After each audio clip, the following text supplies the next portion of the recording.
Assalamualaikum warahmatullahi wabarakatuh.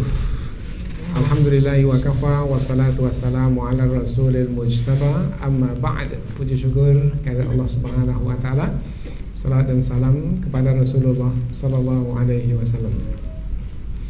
Alhamdulillah sudah 4 tajuk kita bahaskan tentang sedih. Tajuk yang pertama tentang makna sedih. Kemudian tajuk yang kedua tentang sedih berubah menjadi gembira.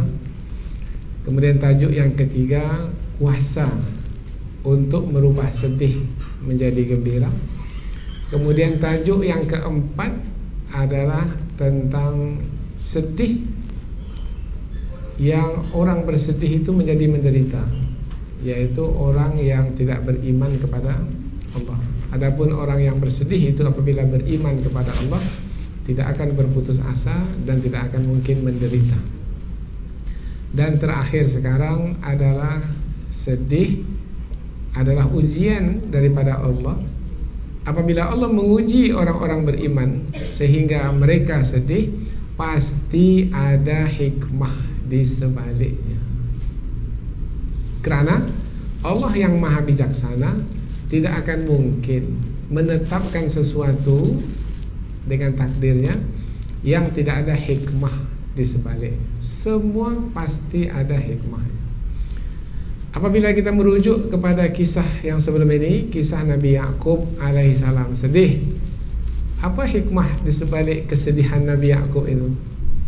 Hikmah di sebaliknya yang sangat berharga sekali adalah buah dari berserah diri yang sepenuhnya kepada Allah Subhanahu wa taala. Nabi Ya'qub berserah diri kepada Allah sepenuhnya, maka berbuah. Maka apabila kita bersedih, kemudian kita berserah diri pula sepenuhnya kepada Allah, maka pasti akan berbuah juga. Nah, buahnya itu sangat lazat sekali. Yaitu apabila sebelumnya perpisahan, maka setiap orang yang berpisah pasti keinginannya nak bertemu semula. Maka Allah beri pertemuan itu. Jadi hikmahnya adalah Allah ingin menggembirakan pertemuan selepas perpisahan. Orang yang tak pernah berpisah bersama saja memang menikmati kebersamaan, tetapi akan lebih menikmati kebersamaan selepas perpisahan. Orang yang senang saja hidupnya, selalu kenyang, tak pernah lapar, senang, menyenangkan karena tak pernah merasakan lapar. Tetapi siapa yang pernah kenyang, kemudian dia diuji dengan lapar, kemudian diberi lagi rezeki sehingga dia dapat kenyang semula, maka nikmatnya kenyang ketika itu sangat istimewa sekali. Hikmahnya adalah dengan pertemuan itu bertambah tinggilah kedudukan hamba yang sedih itu, kerana terasanya, sangat terasa sekali pertolongan Allah Subhanahu wa taala. Nabi Ya'qub alaihi salam, kembali kepada cerita Nabi Ya'qub alaihi salam, ketika mengadukan kesedihannya itu kepada Allah Subhanahu wa taala, maka Nabi Ya'qub mengatakan, ini perkataan Nabi Ya'qub ni, aku mengetahui wahai anak-anakku apa yang tidak kamu ketahui. Apa yang diketahui oleh Nabi Ya'qub yang tidak diketahui oleh anak-anaknya? Pertolongan Allah Subhanahu wa taala. Pertolongan Allah itu tak nampak, tetapi ada. Bila tibanya pertolongan Allah itu tak boleh nak dijangka bila tibanya, tetapi ada. Itu yang diketahui oleh Nabi Ya'qub alaihi salam. Pertolongan Allah itu adalah pasti. Kita kembali membaca ayatnya. Apa ayatnya? Henry, aku mengetahui apa yang tidak kamu ketahui. Surah Yusuf Ini berada 2 kali di surah Yusuf. 2 kali di surah Yusuf. Masya Allah. Pertama di ayat 86. Yang pertama ayat 86. Muka surat 245 ayat paling bawah sebelah kanan. 245 paling bawah sebelah kanan. Jumpa 245 ayat 86, baris paling bawah ya, sebelah kanan. Jumpa? Alhamdulillah. Silakan baca ayatnya. Qala innama ashku bathi wa huzni ila Allah wa a'lamu min Allah ma la ta'lamun.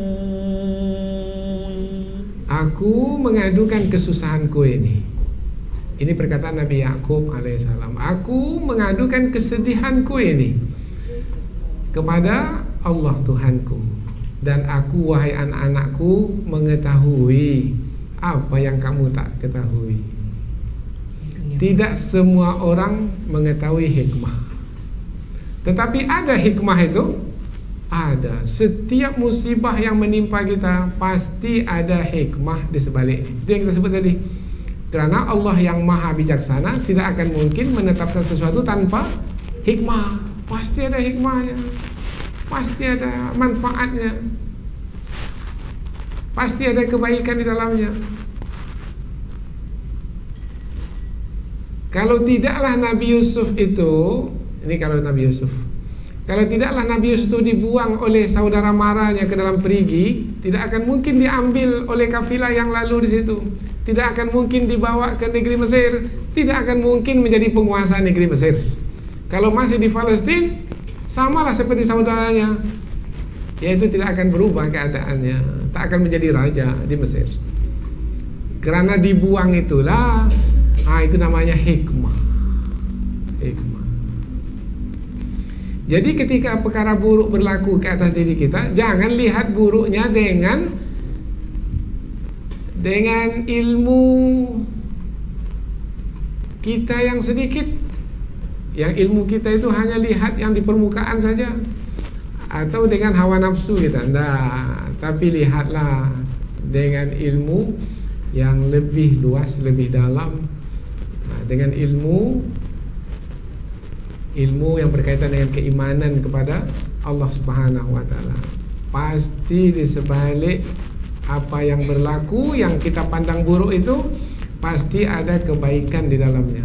Ada ayat Al-Quran, boleh jadi kamu mengira sesuatu itu buruk bagimu, tetapi ia sebenarnya adalah baik bagimu.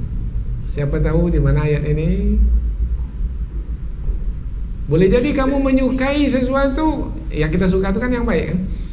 Tetapi ia adalah buruk bagimu. Boleh jadi kamu membenci sesuatu, yang kita benci pasti yang buruk kan? Tetapi ia adalah baik bagimu. Kamu tidak mengetahui, Allah maha mengetahui. Di mana ayatnya? Di dalam Al-Quran. Memanglah dalam Al-Quran. Tapi di surah mana? Di ayat yang keberapa? Di mana ayatnya ini? Di surah Al-Baqarah. Surah Al-Baqarah. Surah Al-Baqarah, surah yang kedua urutannya dalam Al-Quran. Muka surat 34. Muka surat 34. Ayat yang ke? Ayat 216. Surah Al-Baqarah ayat 216. Silakan baca ayatnya yang berkaitan dengan kita saja.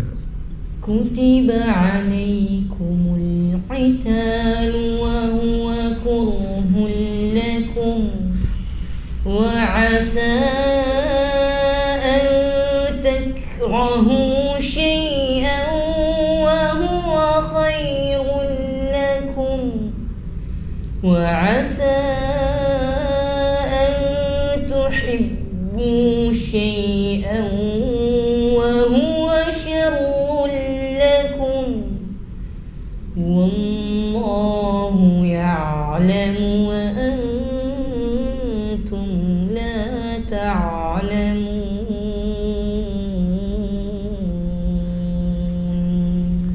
Ayat ini tentang perang. Perang itu baik atau buruk? Kita sukai atau tidak? Mana ada orang yang suka perang? Boleh jadi kamu tidak menyukai perang. Perang itu diwajibkan oleh Allah Ta'ala. Apabila sampai masanya ada penjajah datang ingin menguasai negeri kita, kita berdiam diri ke atau melawan? Kita berperang. Ketika itu perang adalah baik. Kalau tidak kita dijajah. Dengan berperang maka musuh akan kita hadapi, maka dengan pertolongan Allah musuh akan dapat dikalahkan dan mereka tidak berhasil untuk menguasai negeri kita. Akhirnya kita menjadi bermarwah karena kita berkuasa di negeri kita sendiri. Jadi perang oleh para pendahulu kita dahulu sehingga terusir penjajah dari negeri kita, baik atau buruk? Tadi sebut buruk. Berarti perang melawan penjajah itu baik atau buruk? Baik. Boleh jadi kamu mengira itu adalah buruk, tetapi ia adalah baik bagi Allah mengetahui sementara kamu tidak mengetahui. Itu contohnya berkaitan dengan perang. Begitu juga pada diri kita. Penyakit itu baik atau buruk? Memanglah buruk. Mana ada siapa yang ingin suka penyakit ada di tubuhnya? Tapi boleh jadi penyakit itu adalah baik baginya. Penyakit itulah yang membuatnya mengenal Allah Subhanahu wa Ta'ala yang menyembuhkan penyakit. Penyakit itulah yang membuatnya dekat dengan Allah. Ketika sehat dia tak bangun malam, ketika sakit dia bangun malam memohon, meminta kepada Allah sampai menangis ketika ia bersujud lama di sepertiga malam yang terakhir. Ketika sehat ada bangun malam? Tak ada. Ketika sehat ada sampai menangis dalam sholat? Tak ada. Mana yang lebih baik? Ketika sehat tetapi beribadah kurang khusyuk. Ini kita sebut kurang lah. Kemudian ketika sakit dalam beribadah khusyuk. Mana yang lebih baik? Berarti sakit lebih baik dari sehat.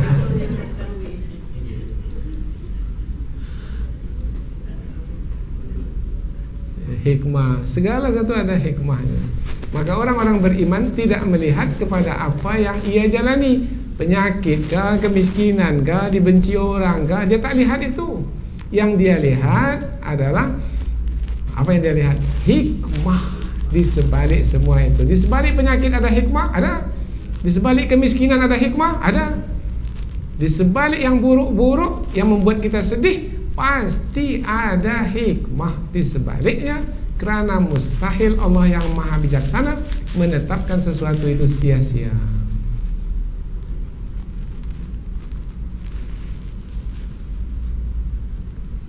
Sabar. Kata sabar itu bila baru? Kata sabar itu boleh terwujud dalam hidup kita bila kata sabar itu? Kalau kita susah. Kalau kita tak susah umpamanya, ada orang mengatakan sabar Tuhan ya, sabar. Badan kita sehat, sabar Tuhan ya. Mana ada? Bila orang mengatakan kita supaya sabar? Kalau kita sakit, Tuhan Haji sabar ya. Mudah-mudahan Tuhan Haji sabar menjalani penyakit. Orang yang sabar dalam Al-Quran, Allah akan sempurnakan balasannya tak terhingga. Tak ada batasan pahala bagi orang yang sabar, tak ada batasan. Balasannya tak terhingga. Kalau dalam pelajaran matematik tuh tak terhingga tuh 3 titik, titik. Itu tak terhingga itu. Itu dia. Tak boleh nak diangka-angka kan, tak boleh. Itu balasan untuk orang yang sabar. Mana ayatnya dalam Al-Quran? Henry? Innama yuwaffas sabirun. Ini di surah Az-Zumar. Surah Az-Zumar. Ayat yang keberapa? Muka surat berapa? Ayat 10. Ayat 10. Az-Zumar ayat 10, muka surat Surat 459. 459. Ayo cepat Tuan Haji, 459. Sebelah kanan paling bawah. Sebelah kanan paling bawah. Ya. Ini di kelas ni sebelah kanan paling bawah. Siapa itu? Sebelah kanan paling bawah. Dapat? Dapat. Silakan baca ayatnya. قل يا عبادي الذين آمنوا اتقوا ربكم للذين أحسنوا في هذه الدنيا حسنة وأرض الله واسعة إنما يوفى الصابرون أجرهم بغير حساب.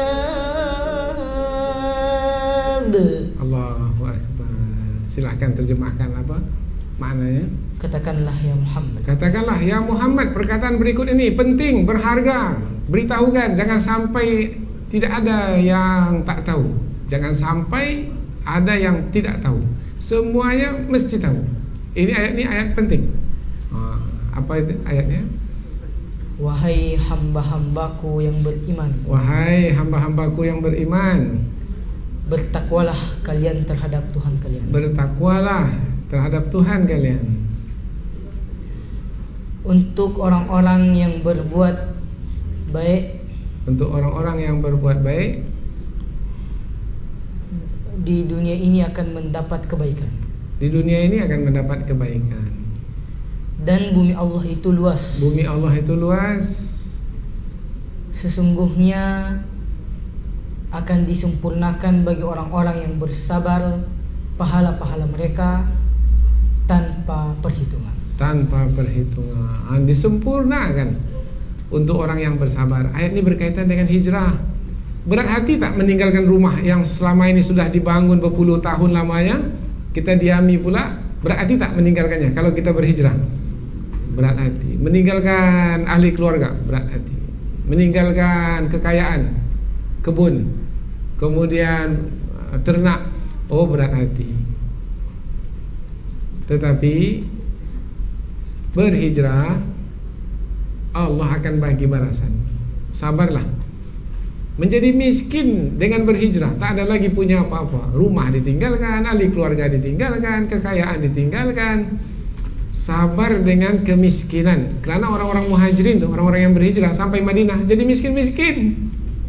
Dahulu ketika di Mekah berada, punya kekayaan bersama ahli keluarga, tapi sampai di Madinah jadi miskin. Tapi mereka sabar dengan berhijrah, maka Allah beri balasan untuk mereka sempurna tanpa hisab. Tanpa hisab tak terkira. Itu di dunia. Dapat tidak mereka kembali apa yang mereka tinggalkan itu? Dapat. Bahkan lebih. Karena ketika di Madinah mereka mendapatkan keredaan Allah Subhanahu wa ta'ala, yang Allah sediakan, Allah janjikan untuk mereka. Lebih berbahagia lagi adalah bersama Rasul. Kalau dahulu mereka bersama ahli keluarga mereka di Mekah, tetapi ketika sampai di Madinah, mereka bersama dengan Rasulullah di Madinah. Mana lagi yang lebih menggembirakan ketika seseorang itu bersama dengan Rasul, kemudian di makam pun, dikuburkan pun bersama Rasul di Madinah. Allahu Akbar. Kegembiraan yang tak terhingga. Innama yuwaffas sabiruna ajrahum bighairi hisab. Pasti ada hikmah di sebalik sedih yang menimpa kita itu. Itu di dunia. Yang lebih berharga lagi adalah, dan ini akan menghilangkan kesedihan, ketika orang-orang beriman percaya kepada hari akhirat, maka orang yang bersedih dan berjaya menjalani ujian sedih ketika di dunia, balasan untuk mereka di hari akhirat adalah syurga. Itu ayat yang kita baca di awal sebelum ini. Segala puji bagi Allah, kata penghuni surga ketika sudah sampai dalam surga. Segala puji bagi Allah, Ia telah menghilangkan kesedihan dari kami. Tapi kita nak baca dari 2 ayat sebelumnya. Di mana ayat ini, Henry? Di surah Fatir. Surah Fatir, 2 ayat sebelum ini, ayat berapa? Ayat 32. Ayat 32, 33, 34. 3 ayat kita baca ini. Ini sebagai penutup pengajian nih. Muka surat 438.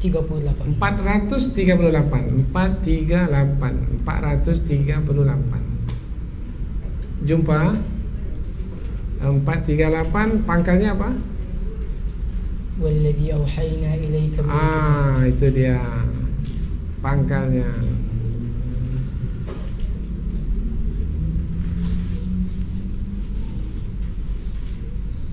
Baca sepotong, saya terjemahkan langsung karena ayat ini panjang sedikit supaya terasa oleh kita kandungannya. Baik, baca sedikit-sedikit. ثم أورثنا الكتاب الذين اصطفينا من عبادنا. Kemudian kami wariskan kitab suci kepada hamba-hamba kami yang kami pilih. Kitab suci. Kitab suci apa yang telah Allah turunkan kepada hamba-hamba yang terpilih? Kepada Nabi Musa dahulu kitab suci Taurat. Kepada Nabi Daud Zabur. Kepada Nabi Isa Injil. Kepada Nabi Muhammad Al-Quran. Apa yang terkandung dalam kitab suci itu? Petunjuk. Petunjuk apa? Yaitu bagaimana menjalani hidup ini supaya tetap berada di atas jalan yang benar.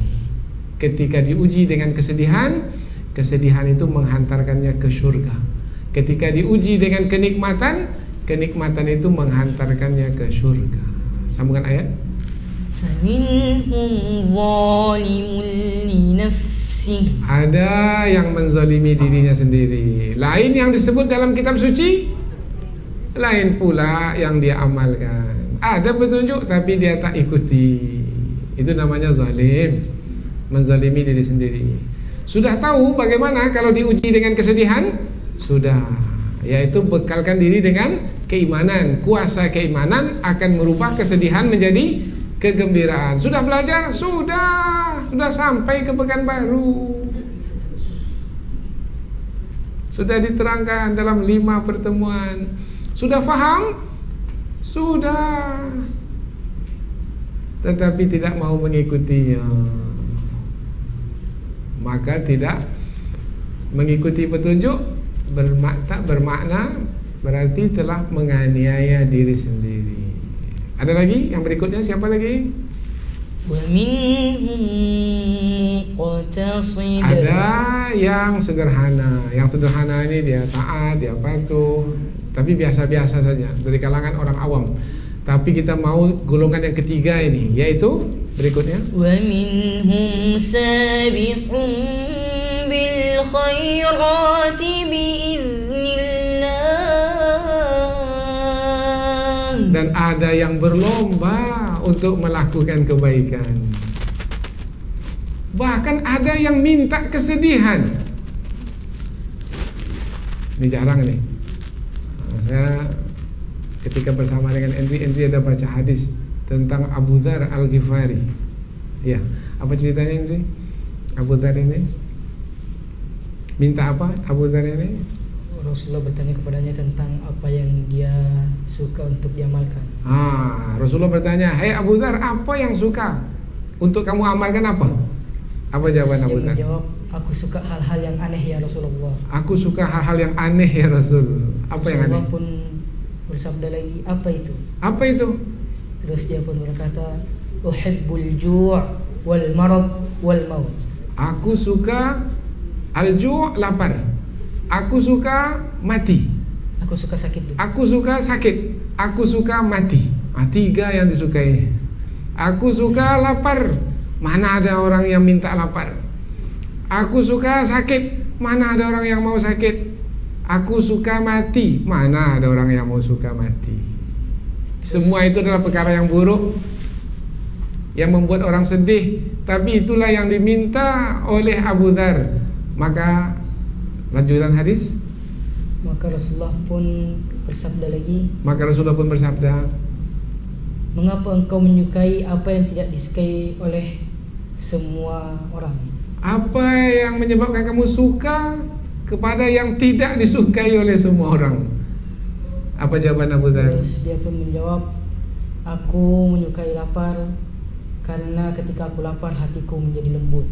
Aku menyukai lapar. Ini hikmah di sebalik lapar.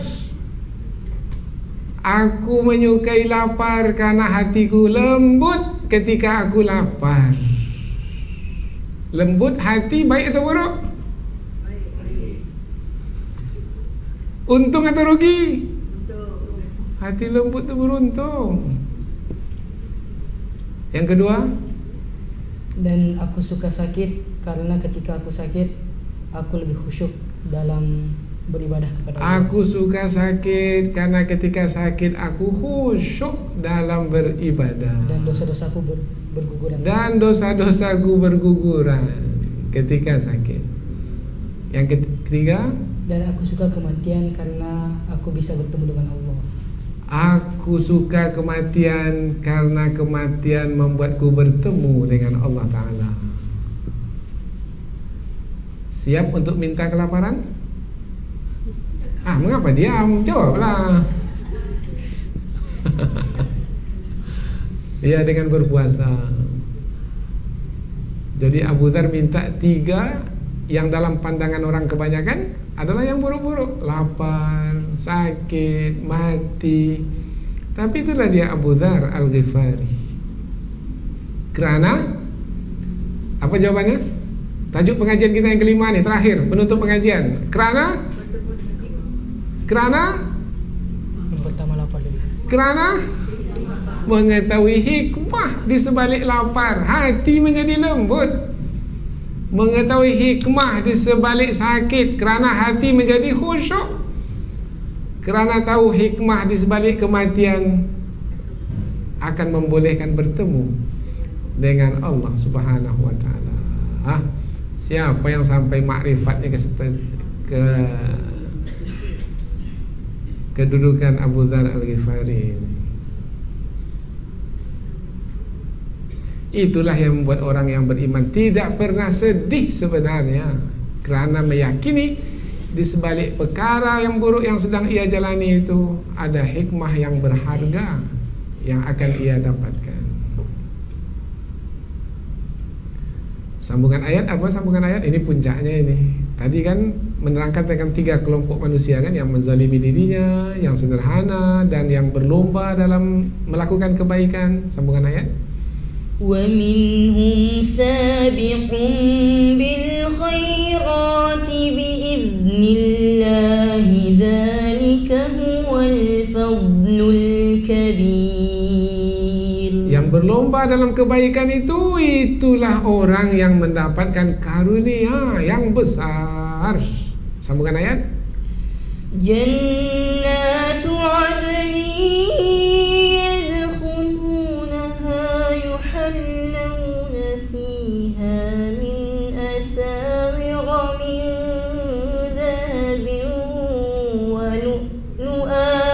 akan dimasukkan ke dalam syurga Adnan. Kemudian akan diberi perhiasan dari emas, dari mutiara. Suka tak? Pakai cincin, pakai gelang, pakai kalung dari emas. Siapa yang tak suka? Bila mendapatkan semua itu, ketika nanti dimasukkan ke surga. Buah dari mana? Buah dari apa? Dari sedih yang berjaya kita hadapi ketika di dunia, dengan iman yang ada dalam hati kita. yuhallawna fiha, sambungan ayat. وَلِبَاسُهُمْ فِيهَا حَرِيرٌ. Pakaian mereka daripada tenunan sutra. Sutra itu lembut atau keras? Lembut. Sampai laki-laki pun tak boleh nak guna. Lembut. Itu untuk wanita boleh berhias. Lembut itu adalah pakaian untuk penghuni syurga. Bila didapatkan semua itu?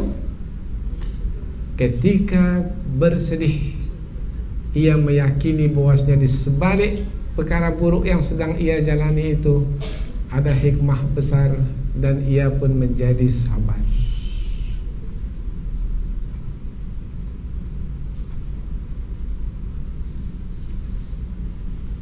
Dah selesai pengajian. Habis sudah. Itulah puncaknya. Puncak pengajian kita ini.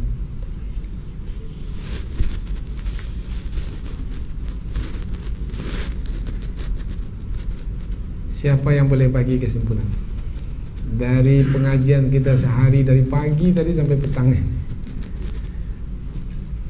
Apa kesimpulannya tentang kesedihan?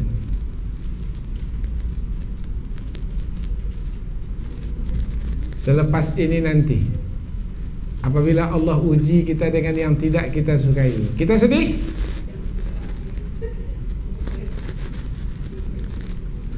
Iya, sedih. Kalau tidak tak manusia kita tuh. Pasti sedih. Nabi pun sedih. Nabi Yakub pun sedih. Maryam pun sedih. Ibu Nabi Musa pun sedih. Tetapi tidak akan berterusan sedih, dan tidak akan membuat kita berputus asa. Apa sebab? Sebab kita menghadapinya sebagai ujian, dan kita meyakini di sebalik kesedihan itu ada hikmahnya. Dengan meyakini ada hikmah yang harganya lebih mahal dari apa yang terlepas daripada kita di dunia ini, yaitu surga yang menanti. Apalagi yang lebih berharga daripada surga? Tak ada lagi. Nah, ketika balasannya adalah surga, maka serta-merta ketika itu kita memang sedih ketika itu, tapi serta-merta sedih itu pun hilang.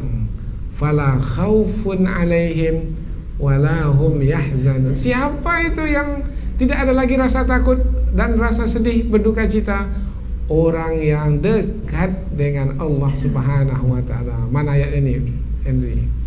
Wali-wali Allah itu tidak ada ketakutan bagi mereka, dan tidak pula mereka bersedih hati. Ini penutup pengajian. Ini berada pada surah Yunus. Surah Yunus. Ini kesimpulan dari pengajian kita. Surah Yunus, muka surat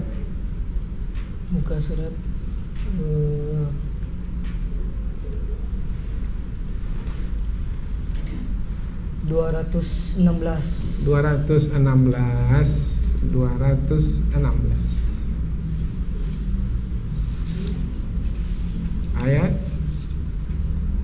Ayat 62. Ayat 62. Jumpa Tadin. Nah, ini ayat penutup. Tak panjang ayat ini, pendek saja. Kesimpulan. Baca, Henry.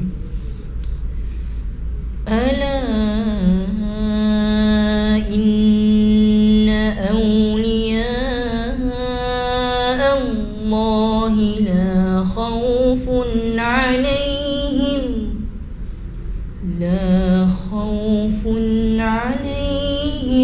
wa la hum yahzanun. Apa makna ayat itu? Ingatlah, Ya. sesungguhnya wali-wali Allah itu, Wali-wali Allah itu adalah orang yang dekat dengan Allah Ta'ala. tidak ada ketakutan bagi mereka, Tidak ada lagi mereka merasa takut, dan tidak pula mereka bersedih. dan tidak pula mereka bersedih hati atau berduka cita. Allahu Akbar. ilmu tentang sedih sudah kita dapatkan. Tinggal lagi, masih sedihkah kita selepas ini? Sedih. Tetapi akan berterusankah kita sedih? Sehingga buat kita jadi stres, depresi, kemudian tertekan jiwa, terbeban, muram, bermasam muka, tak mau lagi nak bercampur dengan orang, mengurung diri di rumah berhari-hari. Tidak. Itulah hasil dari pengajian kita yang satu hari di sini, di hari Jumat yang berkah ini.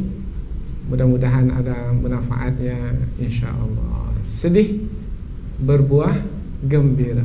Ada satu peristiwa, ini cerita.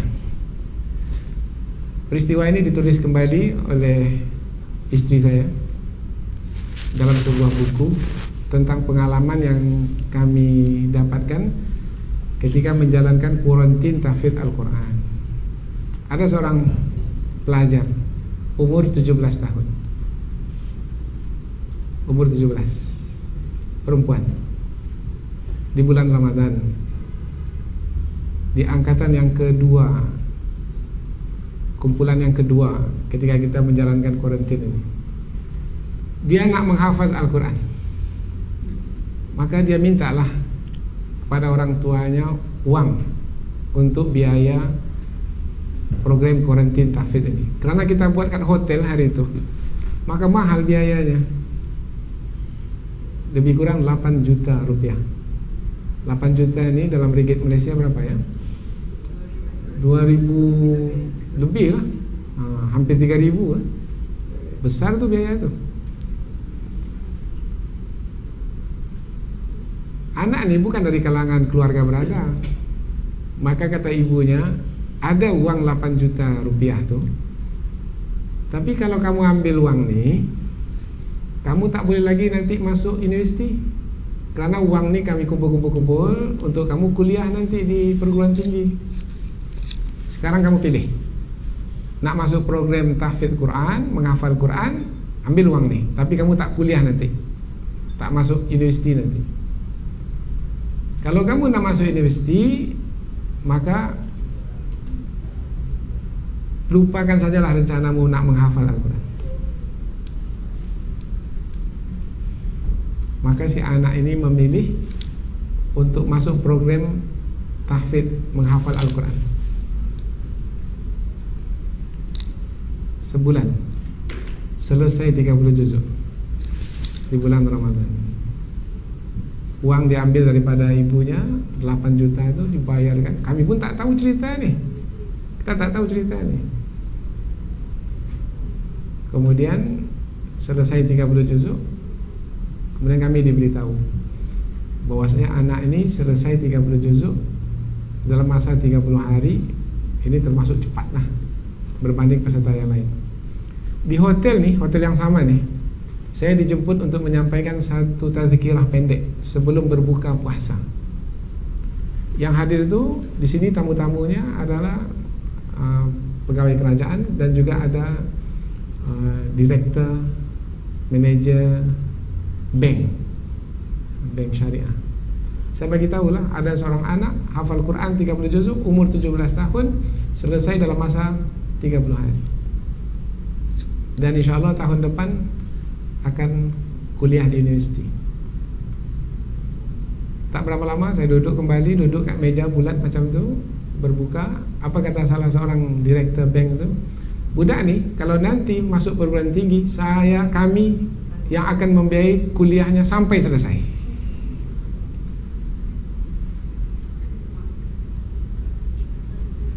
Tadi ambil duit dari mak itu sedih ke tidak? Oh sedih lah, tak ada lagi duit di tangan. Tak akan mungkin lagi nanti boleh kuliah. Tapi berbuah gembira, yaitu dibiayai kuliahnya sampai selesai. Kemudian dia pun ceritalah sesama peserta. Ada peserta tu ibu-ibu daripada Bogor, Jawa Barat, ikut serta dengan kita di sini, 3 beranak. Ketika mendengar anak ini cerita bahwasanya dia mengambil uang dari ibunya 8 juta itu, ibu dari Bogor nih, dia ambil uang 8 juta, dia bagi kepada anak nih kamu kembalikan uang yang kamu ambil dari ibumu itu.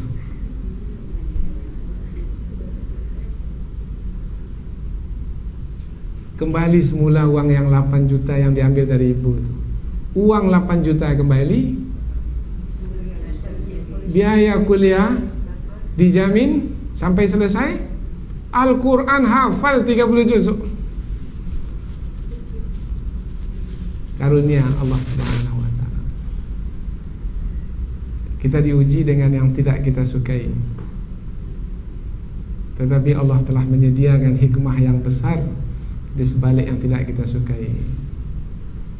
Keluar uang 8 juta itu besar, itu berat itu bagi orang miskin, bagi orang yang uangnya cukup-cukup.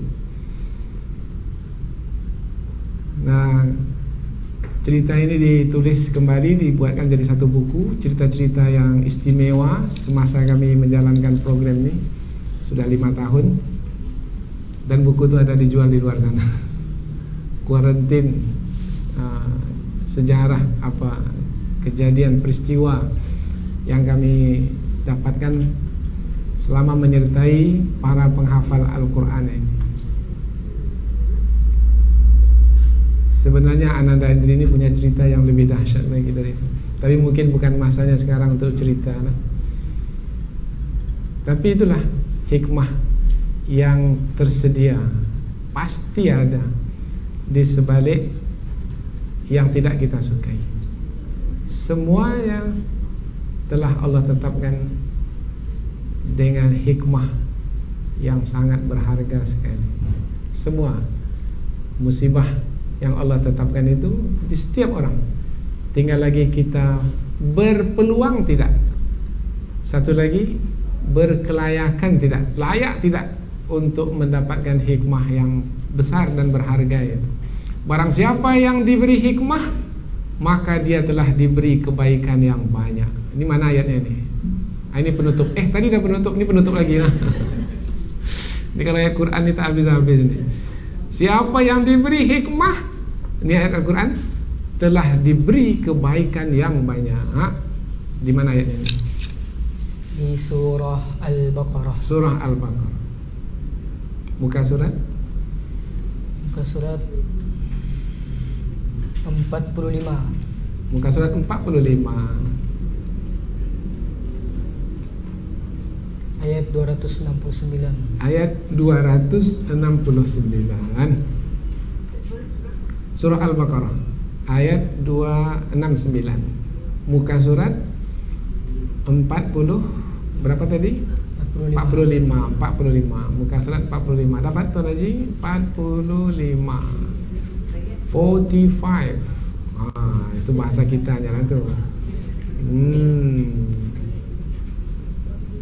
Iya, ayat 269. Baca silakan. Yu'til hikmata man yasha wa man yu'tal hikmata faqad utiya khairan katsira wa ma yadhakkaru illa ulul albab. Ya, apa terjemahannya? Dia memberikan hikmah kepada siapa yang dia kehendaki. Mudah-mudahan kita ini adalah yang layak untuk mendapatkan hikmah tersebut. Dan barang siapa yang diberikan hikmah, Barang siapa yang diberi hikmah, maka sesungguhnya dia telah diberikan kebaikan yang banyak. dia telah diberikan kebaikan yang banyak. Dan tidaklah mengambil pelajaran, Tidaklah yang mengambil pelajaran kecuali orang-orang yang memiliki pemahaman yang mendalam. yang mendalam. Siapa yang memiliki pemahaman yang mendalam? Yang ikut pengajian dari pagi tadi. Ini mendalam pengajiannya tentang sedih, mulai dari pengertiannya, realitinya dalam hidup, sampai kepada sedih berbuah gembira, kemudian ada kuasa untuk merubah sedih menjadi gembira. Ini kan mendalam kajian kita ini. Siapa yang akan mendapatkan hikmah yang besar sehingga mendapatkan kebaikan yang banyak? Yaitu ulil albab, yaitu orang yang memiliki pemahaman yang mendalam. Cukup sampai di sini. Mohon maaf atas segala kesalahan dan kekhilafan. Ada yang bertanya? Tak ada yang bertanya. Alhamdulillah.